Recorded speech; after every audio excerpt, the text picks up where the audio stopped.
Close your eyes, exhale, feel your body relax, and let go of whatever you're carrying today. Well, I'm letting go of the worry that I wouldn't get my new contacts in time for this class. I got them delivered free from 1-800-CONTACTS. Oh my gosh, they're so fast. And breathe. Oh, sorry. I almost couldn't breathe when I saw the discount they gave me on my first order. Oh, sorry. Namaste. Visit 1-800-CONTACTS.com today to save on your first order. 1-800-CONTACTS. It's tax season, and at LifeLock, we know you're tired of numbers. But here's a big one you need to hear. Billions. That's the amount of money in refunds the IRS has flagged for possible identity fraud. Now here's another big number. 100 million. That's how many data points LifeLock monitors every second. If your identity is stolen, we'll fix it guaranteed. One last big number. Save up to 40% your first year. Visit LifeLock.com/podcast for the threats you can't control. Terms apply. 3 minutos de silencio absoluto en los cielos. ¿Por qué cayó Dios? Imagina un instante en que la voz de Dios, la presencia activa del Espíritu Santo, se desvanece por completo. Durante 3 minutos, el cosmos queda en suspenso, sin guía divina, sin respuesta celestial. Textos apócrifos, como el Apocalipsis de Baruch, 2 Baruch, aluden a este evento enigmático, descrito como un silencio que estremeció a ángeles y hombres. En la tradición judeocristiana, el silencio de Dios no es mera ausencia. Es un misterio teológico que desafía nuestra comprensión de la soberanía divina. ¿Qué provocó esta quietud de 3 minutos? ¿Fue una prueba, un juicio o un presagio de eventos escatológicos? Este capítulo emprende un viaje para desentrañar este silencio, examinando su relevancia en la narrativa cósmica. Aquí exploramos el silencio divino a través de textos bíblicos y apócrifos, buscando su causa y propósito, mientras sentamos las bases para comprender cómo este evento resonó en la creación, desde los ángeles hasta la humanidad. La Biblia registra momentos en que Dios parece retirarse, dejando a su creación en una espera ansiosa. En Habacuc 1:2, el profeta clama: ¿Hasta cuándo, Señor, imploraré y no me escucharás? Este lamento refleja la angustia de un pueblo que percibe la ausencia de la voz divina. De manera similar, Salmos 83:1 suplica: Oh Dios, no guardes silencio, no calles, ni te detengas, oh Dios.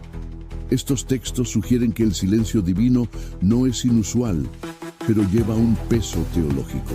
Puede ser un convite a la reflexión, una prueba de fe o una señal de un juicio inminente. En la tradición apócrifa, el Apocalipsis de Baruch, 2 Baruch, describe un momento en que los cielos se aquietan y la creación aguarda en suspenso. Aunque no es canónico, este texto refleja una tradición judaica del Segundo Templo que interpreta el silencio como un evento cósmico, un preludio de transformaciones escatológicas. Baruch, en su visión, relata un período de quietud celestial, donde incluso los ángeles cesan sus alabanzas.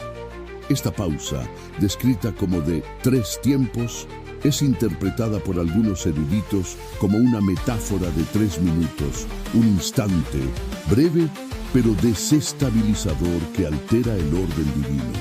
Teológicamente, el silencio de Dios desafía la noción de un creador siempre presente.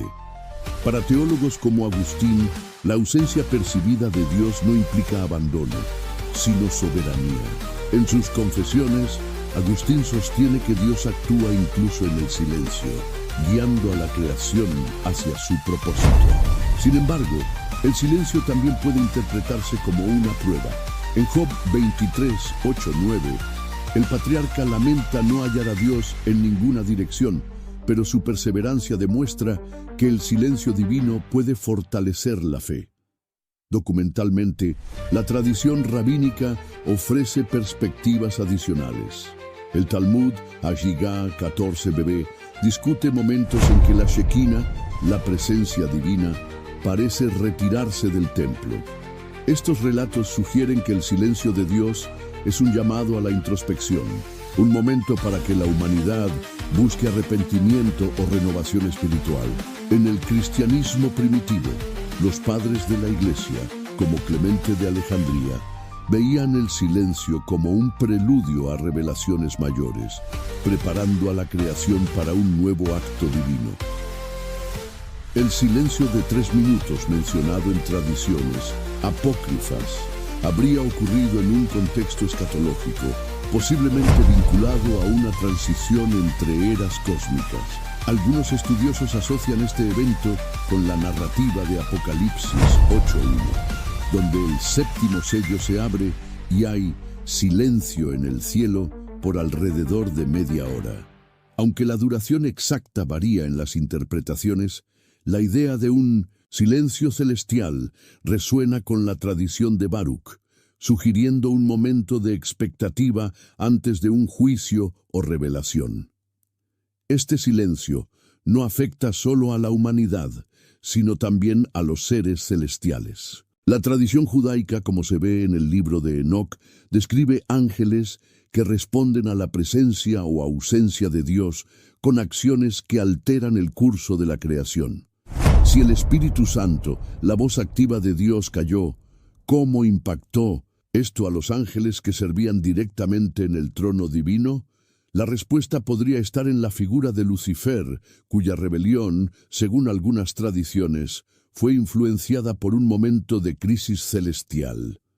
El silencio divino, por tanto, no es solo una pausa, sino un evento que reverbera en la historia sagrada. Cuestiona la relación entre Dios y la creación, desafiando a ángeles y humanos a responder a la ausencia con fe o desesperación.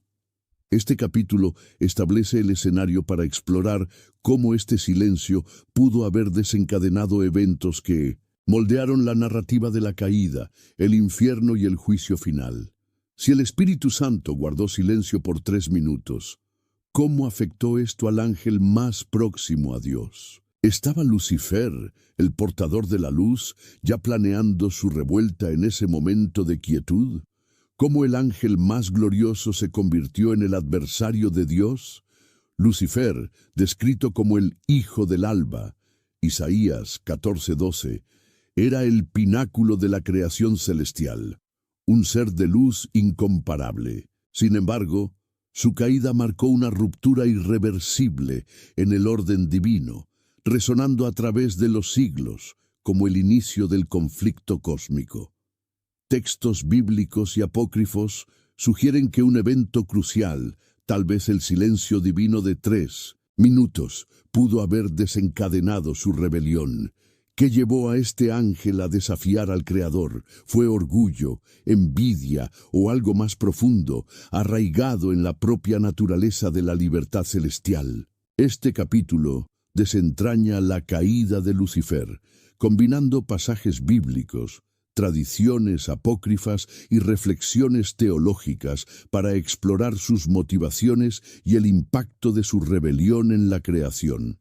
La Biblia ofrece vislumbres de la caída de Lucifer en pasajes como Isaías 14, 12, 15, donde un ser exaltado es descrito cayendo de los cielos por aspirar a ascender por encima de las estrellas de Dios. Ezequiel 28, 12, 17, aunque dirigido al rey de Tiro, es frecuentemente interpretado como una referencia a un ángel querubín, perfecto en belleza, hasta que la iniquidad se halló en él. Estos textos, aunque poéticos, sugieren un ser celestial que, por su propia voluntad, buscó igualarse a Dios. La tradición teológica identifica a este ser como Lucifer, el portador de la luz, que se convirtió en Satanás, el adversario. El libro de Enoc, un texto apócrifo influyente en el judaísmo del Segundo Templo, amplía esta narrativa. En Enoc 6:8, ángeles liderados por una figura celestial se rebelan, descendiendo a la tierra y corrompiendo a la humanidad. Aunque Enoc no nombra explícitamente a Lucifer, la tradición posterior lo asocia con este liderazgo. La rebelión se describe como un acto de desobediencia, motivado por deseos de poder y autonomía. El texto sugiere que los ángeles caídos rechazaron el orden divino, buscando establecer su propio dominio. Teológicamente, la caída de Lucifer plantea preguntas sobre el libre albedrío celestial. Para teólogos como Tomás de Aquino, en su Suma Teológica, los ángeles poseen voluntad libre, pero, a diferencia de los humanos, su elección es definitiva, sin posibilidad de arrepentimiento tras la caída. Esto implica que la decisión de Lucifer fue un acto consciente e irreversible de rechazo a la soberanía divina. Sin embargo, pensadores como Orígenes sugieren que la caída de los ángeles podría no ser final, abriendo espacio para especulaciones sobre redención, un tema que exploraremos más adelante. This episode is brought to you by Peloton. Break through the busiest time of year with the brand new Peloton Cross Training Tread Plus, powered by Peloton IQ. With real-time guidance and endless ways to move, you can personalize your workouts and train with confidence, helping you reach your goals in less time. Let yourself run, lift, sculpt, push, and go. Explore the new Peloton Cross Training Tread Plus at onepeloton.com. El silencio divino, discutido en el capítulo anterior, pudo haber jugado un papel crucial. El Apocalipsis de Baruch, que describe un momento de quietud celestial, sugiere que la ausencia de la voz de Dios creó una crisis entre los ángeles. Para Lucifer, cuya posición era de cercanía única al trono divino, este silencio pudo haber sido interpretado como una falla o una oportunidad. La tradición judaica, como se ve en el Midrash, sugiere que Lucifer envidiaba a la humanidad, creada a imagen de Dios, Génesis 1, 26, 27, y el silencio divino pudo haber intensificado esta envidia, llevándolo a cuestionar su propia posición. Documentalmente, la figura de Lucifer evolucionó con el tiempo. En el judaísmo primitivo, Satanás era un adversario funcional, como en Job 1, 6, 12, donde actúa como un acusador bajo el permiso divino.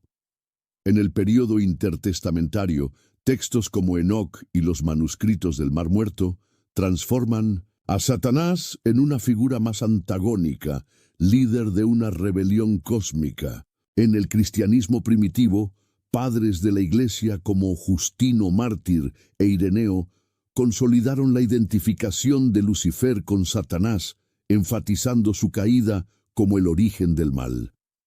La caída de Lucifer no fue solo un evento celestial, sino el catalizador de una narrativa mayor. Su rebelión introdujo el concepto de oposición a la voluntad divina, moldeando la historia del pecado y la redención. La Biblia sugiere que la caída angélica precedió a la caída humana, con Satanás, ahora adversario, influenciando a Adán y Eva. Génesis 3, 1, 5. La conexión entre el silencio divino y la rebelión de Lucifer permanece especulativa, pero la tradición apócrifa insinúa que la ausencia de la voz del Espíritu Santo creó un vacío que Lucifer intentó llenar con su propia ambición. Este evento plantea preguntas profundas. ¿Fue la caída de Lucifer un acto aislado de orgullo o parte de un propósito divino mayor? La tradición cristiana, como se ve en Apocalipsis 12, 7, 9, describe una guerra en el cielo con Miguel derrotando al dragón y sus ángeles. Esta batalla sugiere que la rebelión de Lucifer no fue un evento aislado, sino el comienzo de un conflicto que resuena hasta el juicio final. Si Lucifer cayó por cuestionar el orden divino, ¿qué pasó con el lugar destinado a los ángeles rebeldes? ¿Creó Dios un reino de tinieblas para contenerlos o había otro propósito? ¿El infierno fue creado para castigar o para cumplir un propósito mayor? La Biblia declara que el fuego eterno fue preparado para el diablo y sus ángeles, Mateo 25, 41, pero su origen permanece envuelto en misterio. El infierno no es solo un lugar de castigo, es un elemento central en la teología cristiana, desafiando nuestra comprensión de la justicia y la soberanía divina. ¿Fue creado como respuesta a la rebelión de Lucifer o formaba parte del plan divino desde el principio? Textos bíblicos y apócrifos sugieren que el infierno es más que una prisión. Es un espacio que refleja la complejidad del propósito de Dios. Este capítulo investiga el origen del infierno, su función teológica y su representación en textos antiguos, revelando un propósito que trasciende el mero castigo y apunta a la armonía cósmica. La Biblia ofrece referencias escasas pero significativas sobre el infierno. En Mateo 25:41, Jesús habla de un fuego eterno preparado para el diablo y sus ángeles, sugiriendo que el infierno fue diseñado específicamente para los rebeldes celestiales. Apocalipsis 20:10 refuerza esta idea, describiendo el destino final de Satanás en el lago de fuego y azufre. Estos pasajes, aunque claros sobre el propósito punitivo del infierno, no detallan su origen o naturaleza. Para una comprensión más amplia, recurrimos a textos apócrifos y a la tradición judeocristiana. El libro de Enoc, influyente en el judaísmo del Segundo Templo, describe un lugar de castigo para los ángeles caídos. En Enoc 10:4-6, Dios ordena que el ángel Azazel sea confinado en un desierto de tinieblas, cubierto por rocas, hasta el día del juicio. Este lugar de tinieblas es interpretado por algunos eruditos como un precursor del concepto cristiano de infierno. El texto sugiere que el infierno fue creado como una respuesta directa a la rebelión angélica, un espacio para contener a quienes desafiaron el orden divino. Teológicamente, el infierno plantea cuestiones sobre la justicia y la misericordia de Dios. Para Agustín, en Ciudad de Dios, el infierno es la consecuencia natural de la separación de Dios, un estado de existencia donde la presencia divina está ausente. Esta visión enfatiza el infierno como un lugar de elección, donde ángeles y humanos rechazan la comunión con el Creador. Sin embargo, pensadores como Clemente de Alejandría sugieren que el infierno podría tener una función purificadora, un lugar donde la justicia divina opera para restaurar, no solo castigar. Esta tensión entre castigo eterno y purificación, el potencial moldea el debate teológico. Documentalmente, el concepto de infierno evolucionó con el tiempo. En el judaísmo primitivo, el Sheol era un lugar de sombras donde todos los muertos residían, sin distinción moral. Salmos 89:48. Durante el período intertestamentario, influencias del zoroastrismo y el helenismo introdujeron ideas de juicio póstumo y castigo. Textos como 2 Esdras 7:36-38 describen un horno de Gehenna, un lugar de tormento para los impíos, que influyó en la visión cristiana del infierno. En el Nuevo Testamento, términos como Gehenna, Marcos 9:43 y lago de fuego, Apocalipsis 20:14, solidificaron la imagen de un lugar de punición. La creación del infierno está intrínsecamente ligada a la caída de Lucifer. Si Lucifer y sus ángeles rebeldes desafiaron el orden divino, el infierno puede verse como una respuesta necesaria, un espacio para contener su influencia. Sin embargo, la Biblia no aclara cuándo o cómo se creó el infierno. Algunos teólogos, como Tertuliano, argumentan que existía desde el principio, parte del plan divino para acomodar la posibilidad del pecado. Otros, basados en Enoc, sugieren que el infierno fue establecido tras la rebelión, como una medida reactiva. La tradición apócrifa también apunta al papel del infierno en la narrativa escatológica. El Apocalipsis de Baruch, 2 Baruch 59:5-11, menciona lugares de castigo preparados para los desobedientes, sugiriendo que el infierno tiene una función más allá del castigo inmediato: preparar el camino para el juicio final. Esta idea resuena con Apocalipsis 20, 13, 14, donde el mar, la muerte y el Hades entregan a sus muertos para el juicio, indicando que el infierno es un estado temporal hasta el desenlace cósmico. El infierno, por tanto, no es solo un destino, sino un reflejo de la soberanía divina. Plantea preguntas sobre el equilibrio entre justicia y misericordia, especialmente cuando consideramos su propósito original, contener a Lucifer y sus ángeles. Sin embargo, la inclusión de humanos en el infierno, como se sugiere en Mateo 25, 46, complica esta narrativa. ¿Por qué un lugar creado para ángeles rebeldes también alberga almas humanas? Esta cuestión apunta a un propósito más amplio, que exploraremos en los capítulos siguientes. Si el infierno fue creado para contener a Satanás, ¿por qué aún ejerce influencia sobre la creación? ¿Estaría su rebelión cumpliendo un papel inesperado en el plan divino? ¿El destino de Satanás está sellado o hay algo que aún no sabemos? Apocalipsis 20:10 pinta una imagen vívida. Satanás, el gran adversario, arrojado al lago de fuego para sufrir tormento eterno. Pero, ¿es esta visión escatológica el fin de la historia? Textos bíblicos y tradiciones antiguas sugieren que el juicio final de Satanás es más complejo que una simple condena. ¿Qué dicen realmente las Escrituras sobre su destino? Y cómo la posibilidad de un propósito mayor para su rebelión desafía nuestra comprensión de la justicia divina.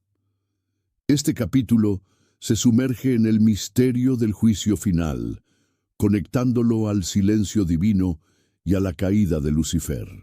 Aquí examinamos el juicio de Satanás a través de textos bíblicos y tradiciones teológicas, cuestionando sus posiciones establecidas y explorando si su destino es tan definitivo como parece. La Biblia es clara sobre el juicio final de Satanás. En Apocalipsis 27:10, tras 1000 años de prisión, Satanás es liberado, engaña a las naciones y es finalmente arrojado al lago de fuego y azufre, donde sufre día y noche por los siglos de los siglos. Este pasaje, central en la escatología cristiana, presenta a Satanás como el enemigo derrotado, cuya rebelión culmina en un castigo eterno. Sin embargo, el texto plantea preguntas. ¿Por qué se libera a Satanás antes del juicio? ¿Y qué significa su tormento por los siglos de los siglos? Otros pasajes bíblicos complementan esta narrativa. Mateo 25:41 refuerza que el fuego eterno fue preparado para el diablo y sus ángeles, sugiriendo una condena específica para los rebeldes celestiales. En 2 Pedro 2:4 leemos que Dios no perdonó a los ángeles que pecaron, sino que los arrojó al infierno, indicando un juicio preliminar que precede al final. Estos textos establecen a Satanás como el líder de una rebelión cósmica, cuyo destino está intrínsecamente ligado a la justicia divina. Los textos apócrifos ofrecen perspectivas adicionales. El libro de Enoc 10, 11, 14 describe a ángeles caídos presos hasta el gran día del juicio, cuando enfrentarán su sentencia final. Aunque Enoc no menciona a Satanás directamente, la tradición posterior lo identifica como el líder de los rebeldes. El Apocalipsis de Baruch, 2 Baruch 56, 12, 15, sugiere que el juicio de los ángeles caídos es parte de un proceso mayor, donde la justicia divina será plenamente revelada. Estos textos refuerzan la idea de que el juicio de Satanás es un evento escatológico, culminando en la restauración del orden divino. Teológicamente, el juicio de Satanás es un punto de tensión. Para Agustín, en Ciudad de Dios, Satanás es el arquetipo del mal, cuya condena eterna demuestra la victoria de la justicia divina. Él sostiene que la rebelión de Satanás fue un acto irrevocable, haciendo su castigo inevitable. Sin embargo, pensadores como Orígenes, en De Principiis, proponen la posibilidad de una restauración universal, apocatástasis, donde incluso los ángeles caídos podrían reconciliarse con Dios. Esta visión, aunque controvertida y rechazada por muchos en la iglesia primitiva, sugiere que el juicio de Satanás podría no ser el fin de su historia. Documentalmente, la imagen de Satanás en el juicio final evolucionó. En el judaísmo primitivo, como se ve en Job 1:6-12, Satanás es un adversario que opera bajo el permiso divino, no un enemigo eterno.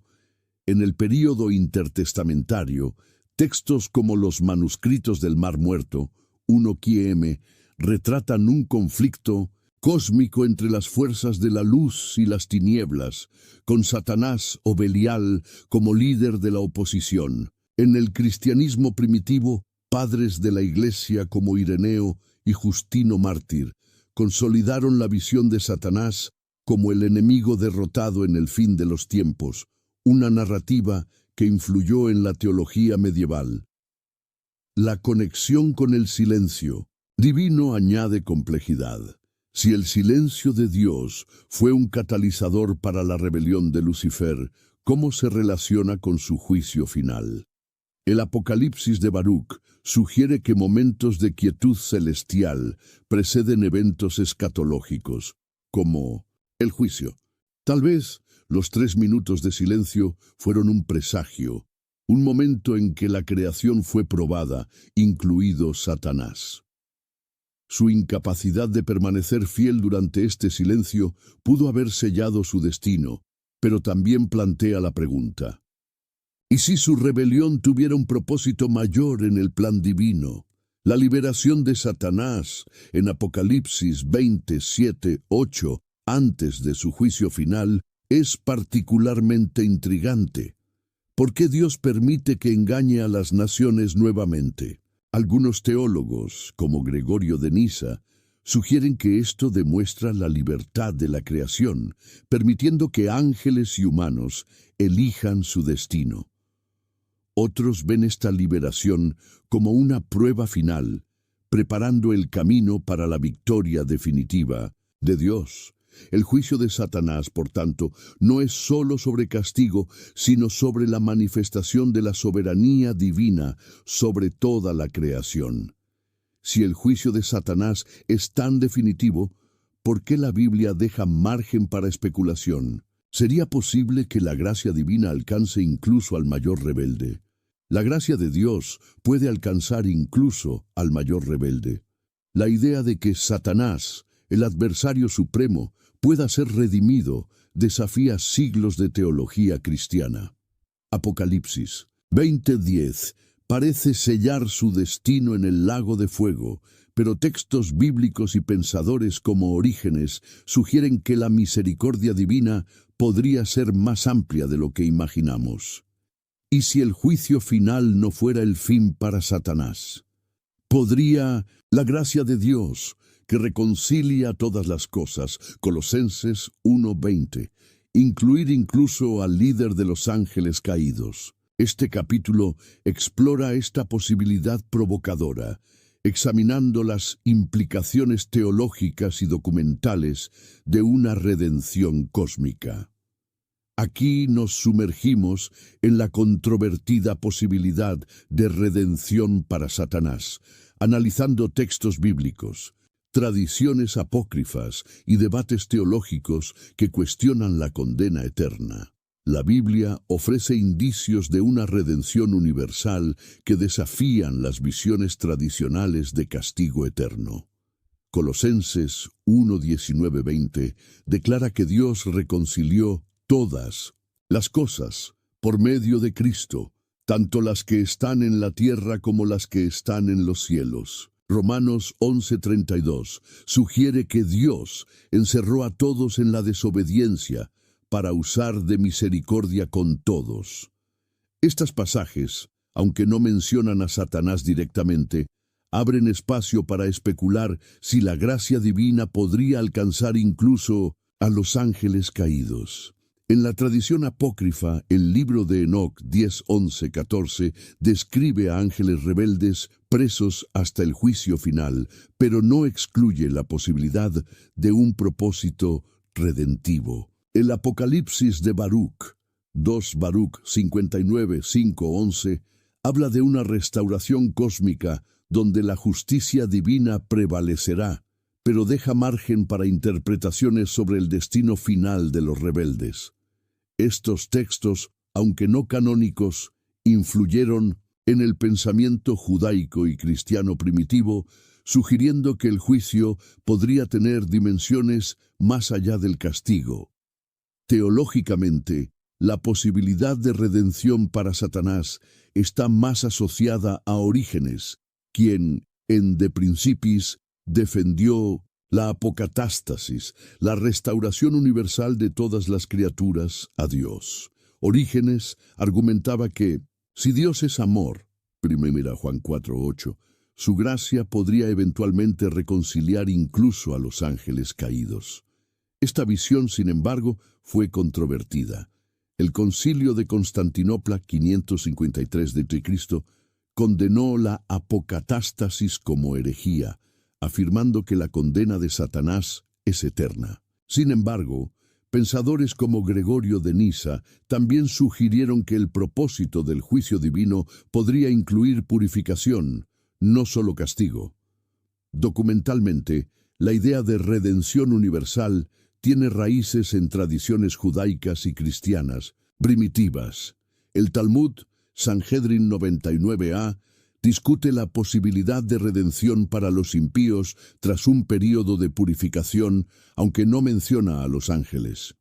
En el cristianismo primitivo, Clemente de Alejandría, en Estromata, sugiere que el fuego del juicio puede ser correctivo, no solo punitivo. Estas perspectivas contrastan con la visión dominante de Agustín, que en Ciudad de Dios enfatiza la condena eterna de Satanás como una demostración de la justicia divina. La conexión con el silencio divino añade profundidad a esta discusión. Si el silencio de Dios fue un momento de prueba para la creación, ¿podría haber sido también una oportunidad para Satanás? La rebelión de Lucifer, desencadenada o intensificada por este silencio, puede verse como un desvío, pero no necesariamente un fin. La narrativa de Apocalipsis 12, 7, 9, que describe la guerra en el cielo, no aclara si la derrota de Satanás es final o parte de un proceso mayor. La posibilidad de redención para Satanás también plantea preguntas sobre la naturaleza del libre albedrío angélico. Tomás de Aquino, en Suma Teológica, sostiene que la elección de los ángeles es definitiva, haciendo improbable la redención. Sin embargo, la Biblia no cierra completamente esta puerta. 1 Corintios 15, 24, 28 habla de Cristo sometiendo todo dominio, autoridad y poder a Dios, sugiriendo una restauración cósmica que podría incluir entidades espirituales. La tradición patrística ofrece visiones contrastantes. Mientras Ireneo y Tertuliano refuerzan la condena eterna de Satanás, otros, como Gregorio Nacianceno, sugieren que la misericordia divina puede operar de maneras inesperadas. En el período intertestamentario, textos como los manuscritos del Mar Muerto, 1QS, describen un conflicto entre luz y tinieblas, pero también anticipan una victoria final de la luz, que podría implicar reconciliación.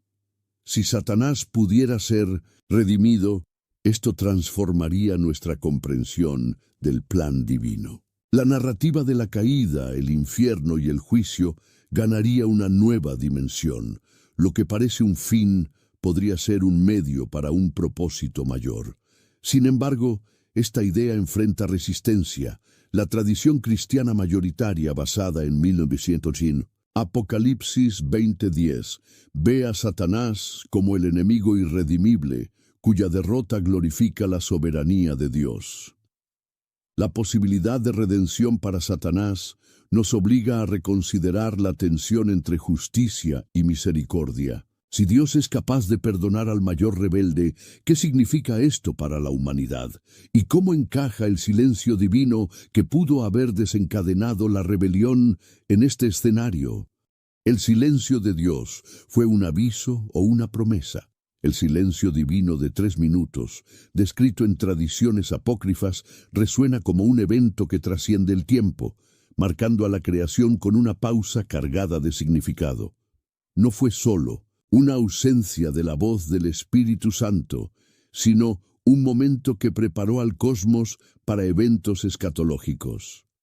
Textos bíblicos y tradiciones judeocristianas sugieren que este silencio está ligado a la caída de Lucifer, la creación del infierno y el juicio de Satanás.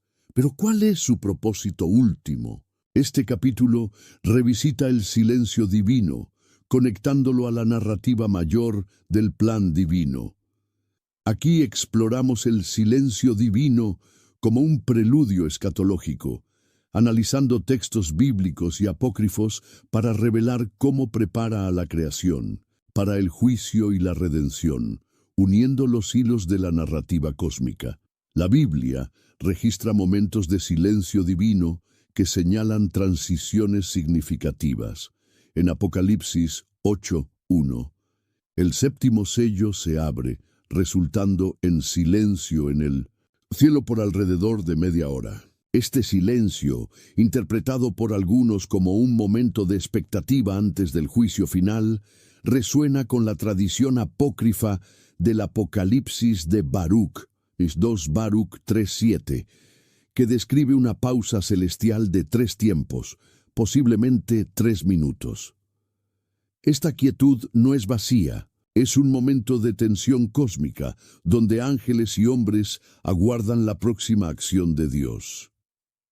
En la tradición judaica, el silencio divino se asocia frecuentemente con juicio o renovación. Salmos 83:1 clama: «Oh Dios, no guardes silencio, no calles ni te detengas». Aquí, el silencio se percibe como una prueba de fe, un convite a la humanidad para buscar a Dios en medio de la ausencia. El Talmud, Agiga 14b, sugiere que la retirada de la Shekinah del templo es un llamado al arrepentimiento.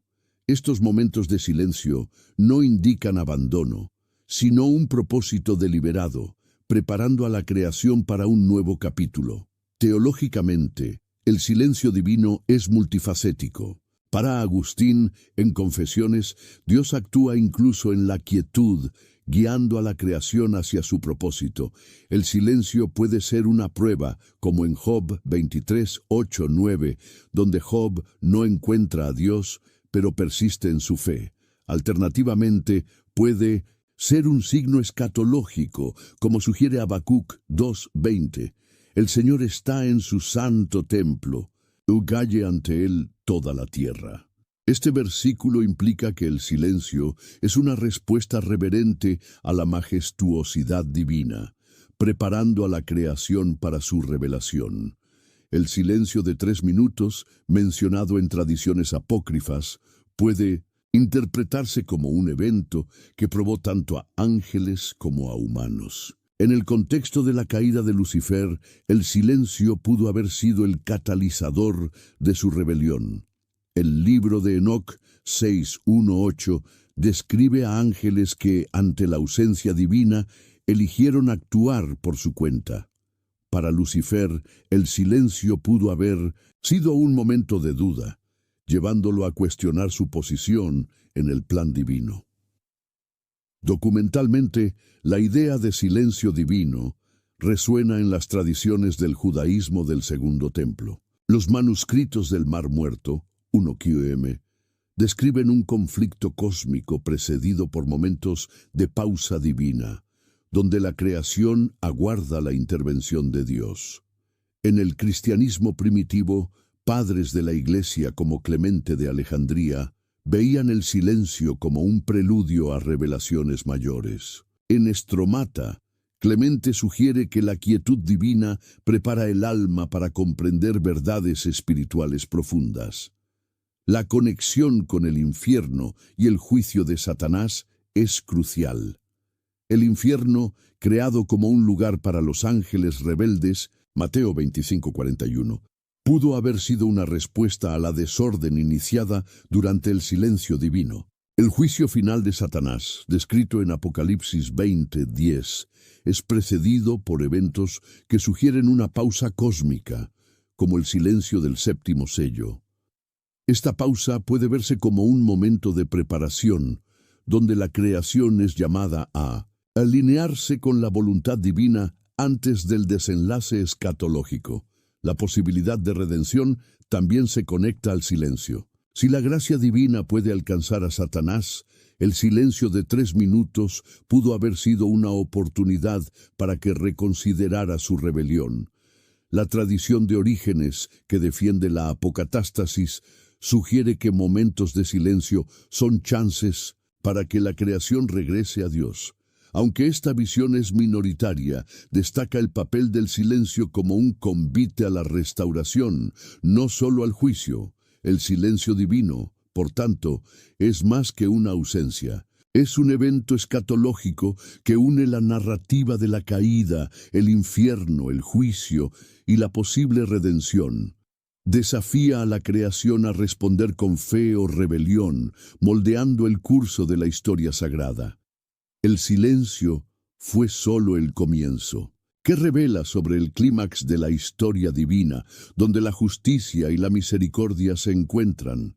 El fin de la historia traerá redención o juicio final. La narrativa que comenzó con el silencio divino atravesó la caída de Lucifer, la creación del infierno, el juicio de Satanás y la posibilidad de su redención ahora alcanza su clímax. Apocalipsis 21:22 describe un nuevo cielo y una nueva tierra donde Dios restaura toda la creación. Pero ¿qué significa esto para Satanás, el adversario, y para el silencio que estremeció los cielos? La consumación del plan divino revela un equilibrio entre justicia y misericordia que desafía nuestras suposiciones. Este capítulo une los hilos de esta historia, ofreciendo una visión transformadora del propósito de Dios.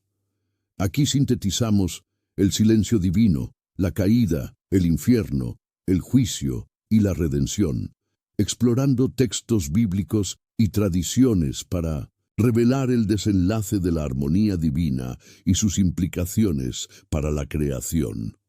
La Biblia culmina en una visión de restauración. Apocalipsis 21:1-5 proclama: «Vi un nuevo cielo y una nueva tierra, y Dios enjugará toda lágrima». Esta promesa de renovación sugiere que el plan divino alcanza su propósito final, la reconciliación de la creación con el Creador. En Corintios 15:24-28 refuerza esto, describiendo a Cristo entregando el reino a Dios, tras someter todo dominio, autoridad y poder. Pero, ¿dónde encaja Satanás, el líder de la rebelión, en este desenlace? Los capítulos anteriores exploraron el silencio divino como una prueba cósmica, la caída de Lucifer como el inicio del conflicto, el infierno como un lugar preparado para los rebeldes, el juicio de Satanás como una demostración de justicia y la posibilidad de su redención como un reflejo de la misericordia divina. Estos temas convergen en Apocalipsis 20:10, donde Satanás es arrojado al lago de fuego, y Apocalipsis 21:5, donde Dios declara: «He aquí, yo hago nuevas todas las cosas». La tensión entre estos pasajes plantea la pregunta: ¿es la condena de Satanás el fin o hay espacio para una restauración más amplia? Los textos apócrifos ofrecen pistas. El libro de Enoc 10:11-14 sugiere que el juicio de los ángeles caídos es parte de un proceso mayor de restauración cósmica.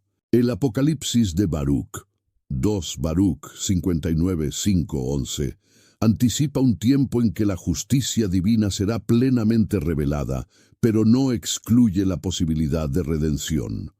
Estas tradiciones, aunque no canónicas, influyeron en el pensamiento judaico y cristiano, sugiriendo que el plan divino es más inclusivo de lo que la teología tradicional permite. Teológicamente, la consumación de la armonía divina es el momento en que la justicia y la misericordia se encuentran. Agustín, en Ciudad de Dios, sostiene que la derrota de Satanás glorifica la justicia divina, mientras que la salvación de los elegidos refleja su misericordia.